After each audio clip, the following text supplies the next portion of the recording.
In today's video, I'm going to teach you how to customize an invoice template in QuickBooks Online. To get started, sign in to your QuickBooks Online account.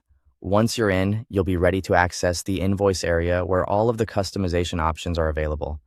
Make sure you're logged into the correct company file before making any changes, especially if you manage more than one account.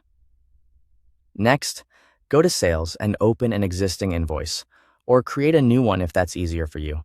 Either option works because the customization tools can be accessed directly from the invoice screen.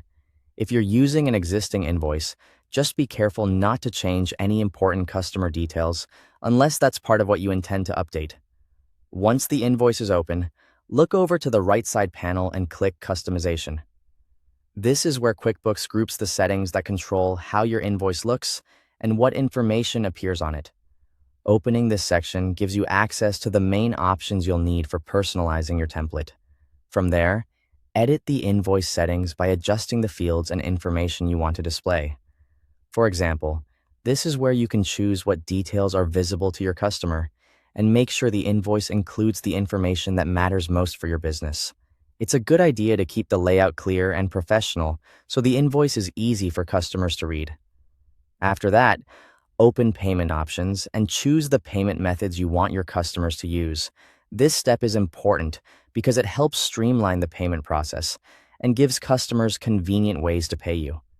Select only the methods that fit your business setup and preferences. Next, expand the design section to customize the appearance of the invoice. Here, you can modify visual elements such as colors, layout, and logo settings. This is where you can make your invoice feel more aligned with your brand. A clean, polished design can make a strong impression while still keeping the document functional. If needed, open scheduling to review invoice scheduling preferences. This part is optional, but it can be useful if you want more control over when invoices are sent or how recurring timing is handled.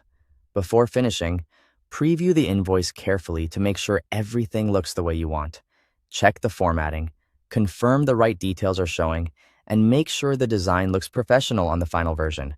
When you're satisfied, click Save to keep your changes. Finally, click Review and Send to use your updated template when sending invoices. Thanks for watching.